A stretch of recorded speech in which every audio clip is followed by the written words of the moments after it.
I'm Lee Bristow, host of Saros Insights and Director of Cyber and AI Governance. At Saros, we partner with the world's most recognized brands to make the complex simple. My aim is to deconstruct the strategies of Ireland's top business leaders, from AI governance, digital transformation, and some that are even scaling through acquisition.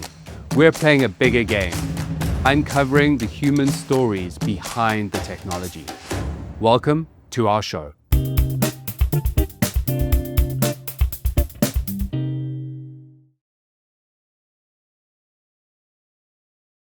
Gerard, for our listeners that do not know you yet, how would you best describe the work that drives you? And if you can summarize your mission over the last decade, and most importantly, the threads that tie it all together. Okay, yeah, sure. Thanks for having me here. My whole life, I've enjoyed technology and its ways of working with people and the solutions it could provide and the way it makes life easier and better. I'm a solutions focused person. I've thoroughly enjoyed finding solutions that are generally technical to people problems. Working throughout my career, I've worked everything from desktop to data center to cloud. And as part of that journey, I often found actually, do you know what? People aren't really focusing on cyber that much. It's something that should be focused on. Over the years, then I really kind of started building a passion and focus in that space. I started trainings, educating myself a lot more.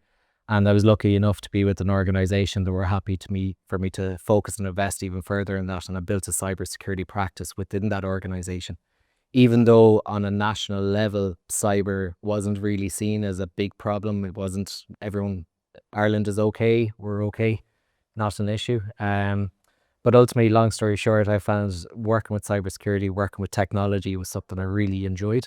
But another key part then is I'm a very proud Irish person as well. I serve my country. I'm in the Irish Defence Forces as a reservist in Twofield CIS. So I get to apply some of my technical knowledge and capability in supporting on a national level. And also then as well, a fantastic opportunity came up with the National Cybersecurity Centre then, where as a civilian, I'm able to support with our national defence and kind of cybersecurity capability there as well. So I'm really lucky in the fact that I get to mix tech, cyber, national service all together and be able to provide hopefully a good solid service to the state as well. So that sums me up. That's an amazing career. And being also part of the National Defence Force is fantastic. You've also had some time in the Big Four, I understand, or in an advisory role. How do you find marrying those two worlds, if you will, three worlds in terms of physical defense, national cyber defense, and also your time within the private sector? Yeah. There's a few aspects to that question, actually. So one is, I suppose, my experience and time with Big Four, but even before Big Four, working with technology implementation kind of companies and solutions and services, and even with smaller startup businesses. So I'm really lucky in the fact that in a startup, I had to be a bit of everything. In the implementation services, it was my first experience with working with enterprise solutions and services at large scale, ensuring that things are done to the absolute right perspective. And then from a Big Four perspective, taking away from elements of the day-to-day low-level tech and really looking at it at a strategic high-level component side of things as well was absolutely brilliant and incredible. So I'm very lucky that I've been able to get all that experience. But working in a Big Four or large consultancy, it's like, I think I've done 3 years with one of them. Yeah. And in the space of that 3 years, I must have done about 20 different types of jobs, some of them simultaneously and concurrently at the same time as well, which is just the nature of beast of consultancy. But those 3 years would have equated to probably 10, 15, 20 years in other cases as well. So I got to do some amazing roles. I think one of the cooler titles that I had was the Global Cyber Defense Director for a manufacturing organization, or the Cyber Transformation Lead, like all these great buzzwords that cost the client a lot of money as well. But to be honest, actually, the best experience that I was able to bring to those organizations is I wasn't just talking from a purely high level strategic standpoint. I actually had implementation and development experience and the practicalities around that. So from shifting from that world into the civil service is a major shock to the system and culture and different ways of working. My experience from a commercial perspective, from a technology, from a cyber, from a consultative, getting insights from the strategic side of things as well, has been hugely valuable in ultimately supporting me in my role in the work that we're doing in the National Cybersecurity Centre as well. It's also something as well that I'm really keen on sharing and supporting on outside of the NCSC. So I've plenty of discussions across the civil service on various different projects, even if they're not related directly with cyber, because of that skill set and capability. So I'd strongly advise if anyone is in the private sector and they are interested in getting into this space, they have a huge amount of value to add, and it is very rewarding as well. So that is quite an impressive career, and by no means finished. Very long bit of runway ahead of you. And now, given NCSC's newfound role within Ireland, and given your position within that organization, you're again going to be finding yourself working with very big multinationals, again helping them implement security, but not necessarily directly in your same role. It would almost be through policy enforcement, essentially. So again, you're still supporting them, just in a slightly different role. And I think that practicality and that knowledge of the strategic lens that the Big Four would have versus the practical compliance elements that would be required to come together from an NCSE perspective, again, your knowledge in that space would be very well served, right? yeah, well, I hope so. Like, in fairness, and I see it happen quite a lot, is that someone coming out of school learning about cybersecurity, learning about the must-haves when it comes to the absolute gold standard solution, there's a practicality of that. It's not just as simple of, oh, we should never have vulnerabilities ever, and if there is vulnerabilities, they've to be fixed straight away. So yes, on paper that it makes absolute sense, but in practical terms, that could mean downtime. That could mean pulling resources in for the weekend. It could mean a case that fixing one thing breaks another thing, and so on and so forth. So unless people have that kind of holistic experience of both being the implementer and the overseer in some of the security and governance role, it's very hard to articulate what is the kind of areas that need focus at times. So that's one space that I try to bring some of those insights into, because we have to be pragmatic at the end of the day in our approach.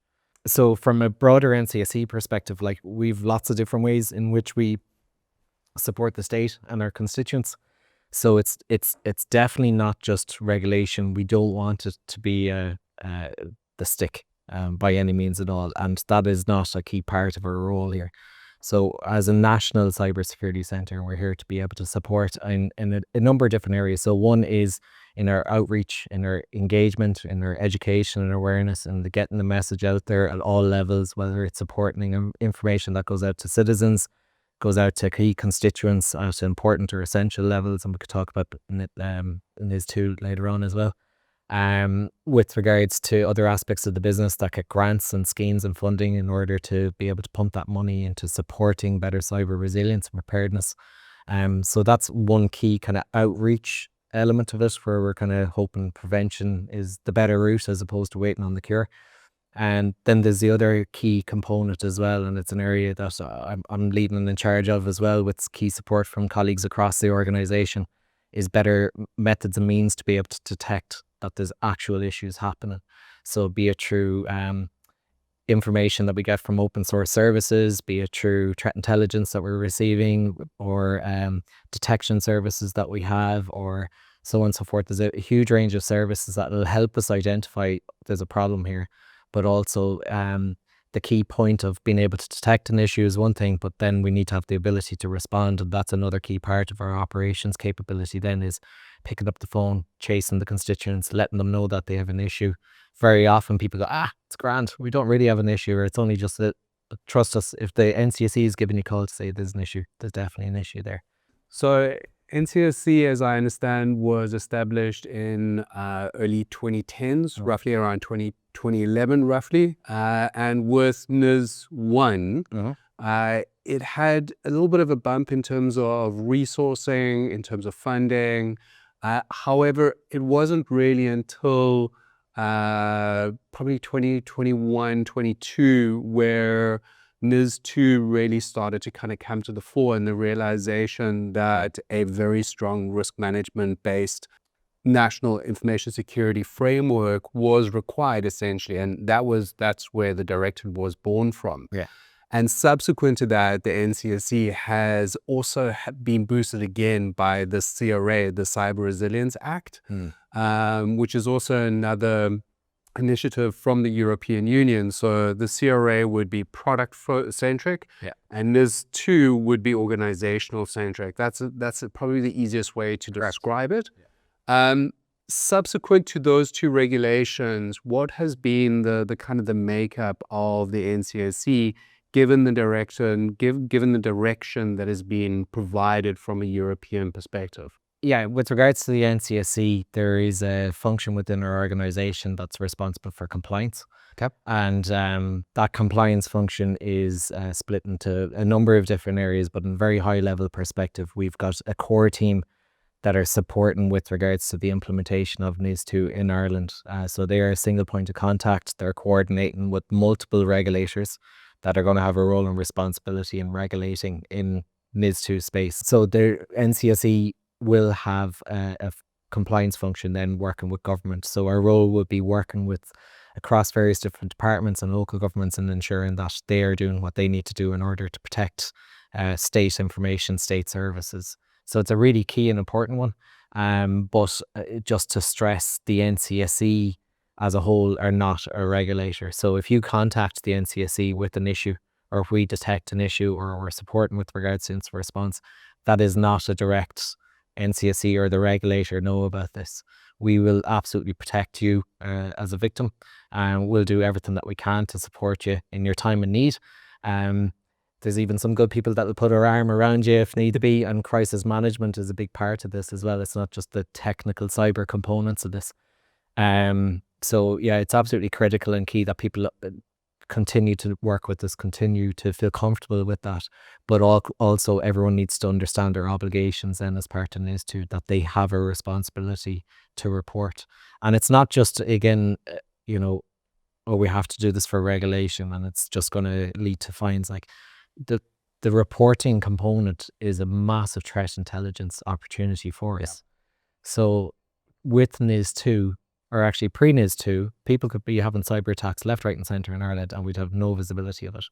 The only people that reach out to us are the people that actually are like, I've seen these guys in action, they're really good. I'm keen and happy for them to support and work with us. Yeah. Or if it's a case that it's been regulated, or it's like one of our key government constituents. But there is still a hesitance for people to share because people can be ashamed, or people are worried that it'll all get out and what's it going to do to our branding and reputation.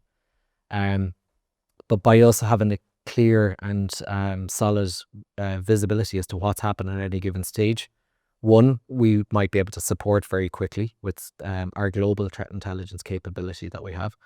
And two, as well, we can work with you and with regards to supporting incident response, but also understanding the attack and seeing is there a broader impact or issue here. Because you might think, I'm in this sector, let's say I'm a managed security services provider, and I'm suffering an attack. But if there's 5 other similar MSSPs suffering the attack from the same point, this is not just a you problem. This is an us problem now. This is a significant national issue. So the key point is, absolutely, it's so important that people are sharing with us. And with NIS2, then again, that is going to enforce some of that sharing. So if there's a cyber incident at any given stage and it hits a certain threshold, they have to notify the NCSE within 24 hours. Yeah. Same again, then a follow-up within 72 hours, and then 1 month, and then at the very end of the incident, a closing report. And the value of that from us, from a national security perspective, is significant in the fact that we could see how threats and incidents evolve. Sometimes at 24 hours, it's like, oh, it's not a thing, it might be a thing. 24 hours in, it's 24 hours, it mightn't be a thing. 72 hours, okay, it's definitely a big thing. And we think country X is after us now, and this is a big espionage case. And then at the end, it's like, actually, no, it was criminal intent. It wasn't that at all. So having that key visibility and insight as to what's happening is so important, but also as well then supporting organizations in that lessons learned approach, in coming along and helping them in a pragmatic kind of sense, in kind of saying, well, look, you've been through, the war is here now. Do you understand what happened? Do you understand your risk? Do you understand what the gaps are and what you need to do now in order to resolve that as well? But it also helps us with regards to getting a national view as to where these recurring themes and problems are. So like as much as people dig on the regulators, they are humans, they are good people. They don't get commission at the end of the day on what they're doing. They do want to support a much wider, more resilient or country at the end of the day as well. So the better information they have as to where the risks are, the better that they can operate and support as well. So If you have a look at something like ISO 27001 or the original ones, those have been around since the 90s basically, or versions of them, right? And the reality is maturity from a cybersecurity perspective in the European theater hasn't really taken off because the risks just haven't been there. That's fundamentally what has happened. So, coming from South Africa, we realized that security had been a lot more mature, but that was because the threats were so much more real. More, if you looked at it, all hazards type threats, right? Not necessarily cyber attacks. And I think the maths has changed in Europe, but I still don't think the organizations took the maths changing as seriously as they should have. Hence, you get regulation. And I think that's just the mindset from within the European theater. So taking it seriously in a European context is when you put in regulation. And the fact that this regulation has come in is just a really good way to get those standards that have essentially been adapted since the 90s into what should be kind of common practice right now. And actually it's funny because you say that's been around since the 90s, but I remember before I joined Big Four, someone had told me, read The Art of War. It'd be handy for you to learn a few tricks from it. And this is ultimately a book written by a general going back 2,000 or 3,000 years ago.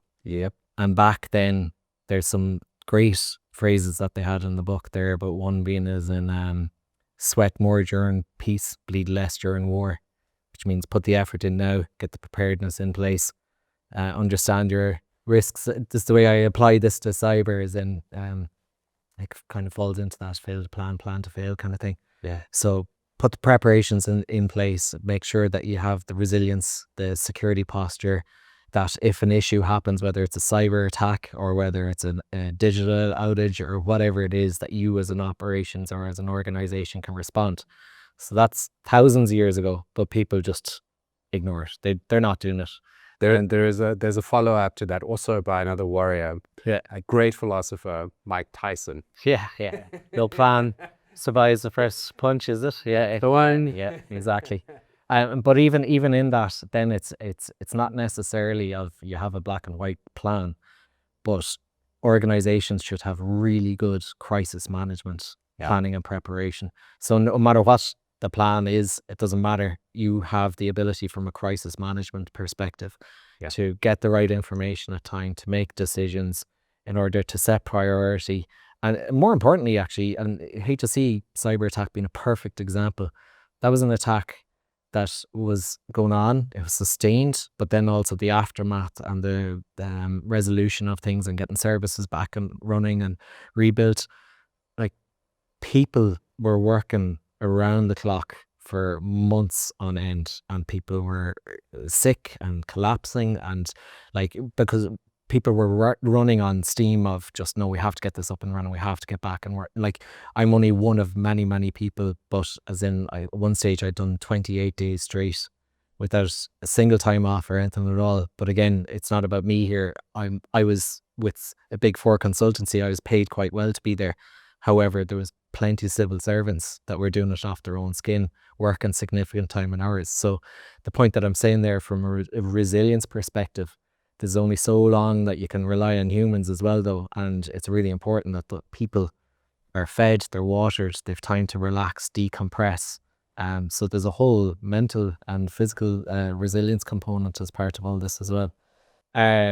And then the other point then with regards to the likes of ISO, so even from my commercial experience and working in private industry as well, people only really pushed on ISO when they were forced to do it because it meant they were missing out on a sales opportunity. So as organizations were growing and they're like, right, well, we are starting to take supply chain and security a little more seriously. So now suppliers must have ISO 27001. And then you have the suppliers going, oh crap, now we have to do ISO 27001. But then some organizations, they're like, okay, right, well, ISO 27001, what's the quickest and easiest way to do it? We'll just do it in this tiny little piece over here of the organization, but it's not across the whole organization. Yeah. So I think it's brilliant to achieve it if it's taken seriously and the scope is well defined and it's well managed and maintained. But certainly from an NCSE perspective in Ireland and Belgium and a few other countries, they've adopted a model such as Cyber Fundamentals, which is nicknamed Cyfun. And that's very much looking at, well, you've invested in ISO 27001 or you've aligned your organization to NIST, or you've utilized the likes of IEC 62443 in operation technology. So yeah, we'll absolutely take that all into account, but this is now an organizational view as to how you handle We information. need to add one more acronym in there, RMMs. Oh, yes. So that's risk management measures. Yeah. And there are 16 of them. And they are mapped to the 10 core controls out of Article 21. Yeah. Yeah. Am I right? The 21 I don't know. right? Probably. Yeah, I think I'm right. The reason why I'm kind of throwing in those extra acronyms there is, how do you think NCSC is going to simplify all of this? Because fundamentally, we don't all need to know what the acronyms are. Yeah. We need a good set of rules. How to actually bake this cake. Give us the ingredients, tell us what temperature, that will bring out a great cake or a fantastic loaf of bread, right? Just in terms of making it very simple. Yeah. So how is the NCSC going to be bringing that simplicity and removing the complexity of the acronyms and the different streams when it comes to NIS2 and CRA? Yeah. Well, certainly from a NIS2 perspective, that Cyber Fundamentals framework, the objective is to do exactly that. It's to look at the different frameworks and models that are out there and try and make it consumable and absorbable, but also not throwing away the fact that people have ISO 27001s as well. So yes, there's the RMMs that are there and they exist, but we want to make sure that this is a holistic and easy to use model and approach. So it's not just an NCSE role to do that as well. There's national competent authorities. They'll have a role and responsibility with regards to how they review compliance, and across all of Europe as well. So one of the key reasons why Cyber Fundamentals is a fantastic initiative that we're putting our shoulders towards it, or against the wheel on as well, is because it'll get that commonality approach across different countries, across Europe. So it's not a case that everyone's using this across Europe, but it's getting very good traction. Okay. So it utilizes a similar terminology such as NIST with regards to govern, identify, protect, detect, respond, recover. It also will be as an NCSE, so we'll be utilizing that model with regards to audits and reviews. But also we're building our certification platforms on that as well. So if organizations... The question I wanted to know is around the certification is, do you have any kind of timelines for when organizations, because I'm just thinking about the registration. So NIS2, so important and essential organizations are going to have to register quite soon. Yeah. Maybe we could just touch quickly on the difference between essential and important organization and the distinction there, and then the registration piece, and then the certification. Yeah, sure. I don't have timelines for certification at the moment, so I won't be able to talk about that, but we'll just say it'll be coming. But so with regards to NIS2, NIS1 had a small subset of key sectors.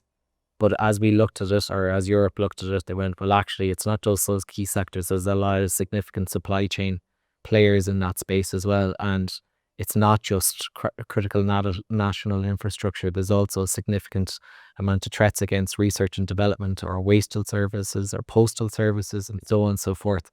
So we need to look at this as an all-out society, all of the Irish state, or all of a national state approach. So as in, what are the key sectors and building blocks to protecting our citizens and society and our economy? So when that was looked at, that's where these additional sectors were identified as key sectors that required a minimum level of cybersecurity to support national resilience and defence.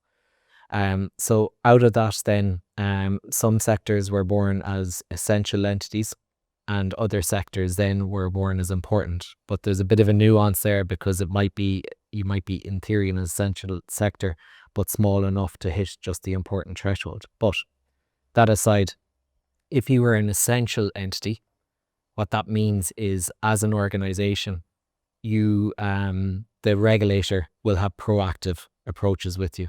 So they can knock on the door and request evidence that you're on top of your cyber posture, that you're on top of your cyber hygiene, you understand your risks, you understand your risk issues, you have mitigations in place.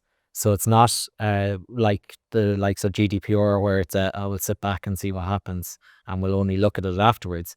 This is a proactive measures approach, which is it's really valuable. And again, from my experience dealing with the competent authorities that are looking at NIS2 in Ireland, it will be done in a very pragmatic approach, but at the same time as well, there's the letter of the law that is going to exist here as well. So people have to take that seriously.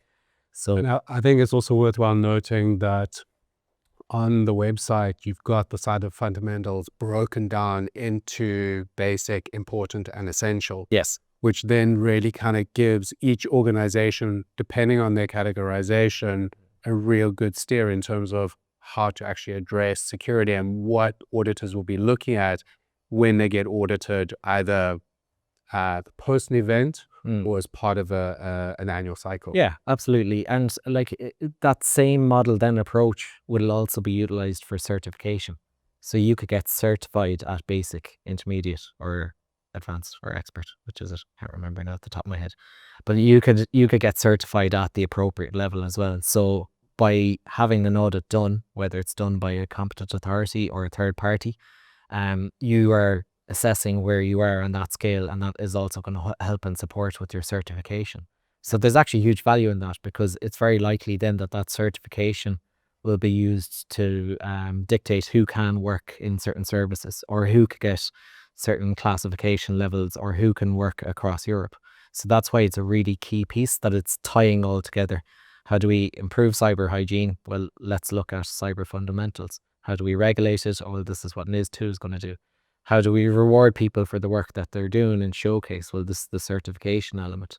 Yeah. So there is starting to become a good end-to-end story there. And That certification piece is going to really bring it together. And I love how the fact that the documentation is being made available and how clear it is right now. Yeah, absolutely. Like, as in, and that was one of the key challenges for compliance teams and engagement teams, is how do we make this consumable? Because it's going to be very confusing, and it is still a major challenge. And there's a couple of challenges there. One is initially technical and cyber jargon being one issue.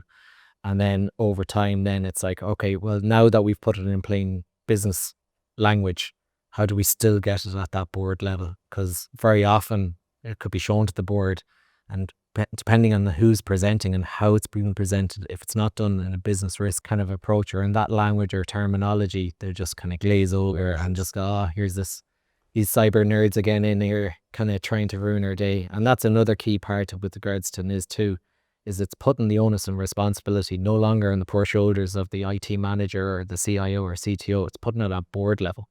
So if it's a case that someone is really taking the mick and not putting effort and time into this, that could have sanctions against the boards, against individuals in the business and operating. So it's no longer a, sure, we'll see how we get on. I will pay the fines. Yeah, Direct the fines, individual. exactly. And the fines are quite significant as well. Since 2021, AI has been the in thing. And it's gotten really a lot of airtime, but the practicalities haven't really been there until the last year. And when we think about it from a cybersecurity perspective, that would be the same.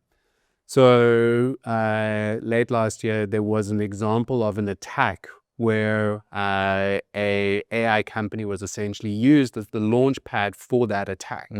And it was primarily run by agentic AIs.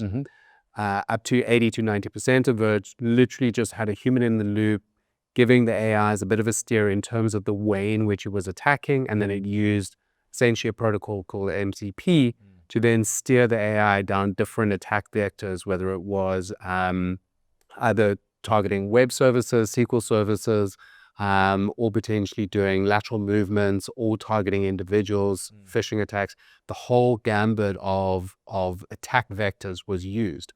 When you're thinking about that kind of attack, how does NCSC respond? That could be an area that we could potentially go down, or potentially some of the telemetry that you're looking at.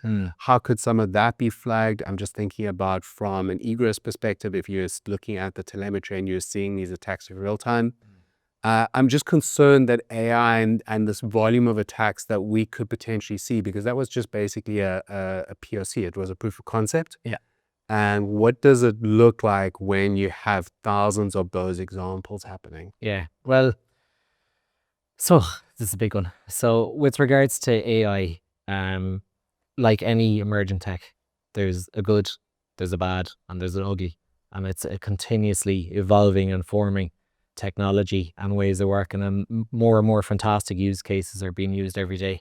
From a day-to-day perspective, do we see AI attacks hitting Ireland all the time, or even across Europe? No, is the answer. Is AI being used to help speed up the time that would generally take for an attack to happen? 100%. Because traditionally before, you would have had people really based on their internal skill set and capability, or their team skill set and capability, doing the exploitation that they're good at, moving around the place, understanding the infrastructure and architecture. It's quite a manual process, or it's based on individual skills, whereas AI is helping to speed up things significantly there. So what could have taken weeks or months in figuring out and researching for the threat actors, they now get a brilliant resource such as AI. So yeah, great for them, bad for us. The other aspects of it as well is where there is a significant amount of evidence across the globe on the usage of AI for cybersecurity is more around the phishing and vishing and that kind of element. So before in the past, when you got a phishing email and blatant misspellings or weird ways of communicating things. Just want more money from a prince. Yeah, exactly. Or many cultural kind of indifferences. So AI is significantly helping threat actors there in what could be coming from poor English speaking countries, and being able to put that into near perfect Irish or into English. But again, it's not many people are very good at speaking Irish. So when you see perfect Irish, then they're like, okay, hold on a second. So yeah, like a lot of that from a citizen perspective, like as in from a fraud and cybercrime side of things, huge use case, huge uptake of it happening there. With regards to detection, like any country, at the end of the day, we look at cyber attacks regardless to what tool is being utilized. But at the end of the day as well, we don't have we don't have full visibility as to everything that's happened at the state. So really, in closing, Jared, thank you very much for your time today. But I've got one final question. And the final question is what do you feel the greatest underestimated risk in cybersecurity is today? Today, I hate to say it, but it's just back to basics. Get the hygiene done. People aren't patching. They don't understand their attack surface. They're not keeping an eye on security. Like the concept of security by design is assumed, oh, we'll do a pen test at the end and that's it. So if organizations can understand how they build and how they secure things and really implement secure by design and privacy by design and accessibility by design, they will save themselves a whole pile of pain in the future as well. Because the amount of projects that I've been involved in over the years where I've been asked to come in at the very end and go, oh, here, look, this cyber thing, can you have a look at this? Is this an issue? And I'd look at it and they might be showing me a nice fancy Ferrari in layman terms, and I'm like, oh, that's really cool, it's really slick. Highly unsecure though, massive risk for you as an organization. see this here, that's a data breach waiting to happen, or see this there, that's an availability issue, or see this here, that's an integrity issue where someone can go in and adjust that.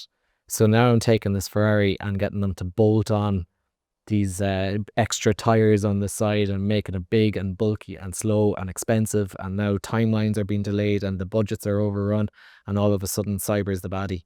Whereas if cyber is in the room at the very start, you get to design a Humvee, or you get to design a Mustang, or you get to design something that is strong and robust from the very start and that is able to survive the race good and early. So the one thing I'd say that is the biggest issue right now is back to basics.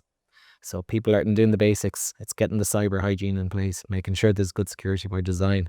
And as I was mentioning earlier on, nothing like a good crisis management kind of plan and approach, business continuity, all those kind of components as well. Well, CRA brings in that security by design that now has to come into technology applications. Granted, it is in quite a narrow area in a CRA perspective, but it is going in the right direction. And that is the first CRA example, and it might be broadened at a later stage. We don't know. Of course, I'm not saying it is, but that is principally what you're saying, is bring security in early, because from now on, security has to be by design. 100%. And what's the beauty now of the two regulations is, from a NIS2, from an organizational perspective, understanding the risks, making sure they're secure, understand their posture, do all the work that they can to implement security by design. And as they're looking at products, they're looking for that CE mark.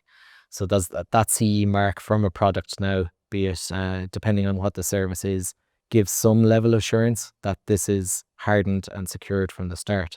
There's a massive reliance on organizations to buy something and then secure it, which is completely wrong. Like, organizations need to be focusing on their business outputs and needs, not trying to fix and harden and secure something else. So that's where the two worlds will combine quite well together. So we're very much looking forward to that being in place. It is going to be some fun for some organizations, but it's worth it in the end.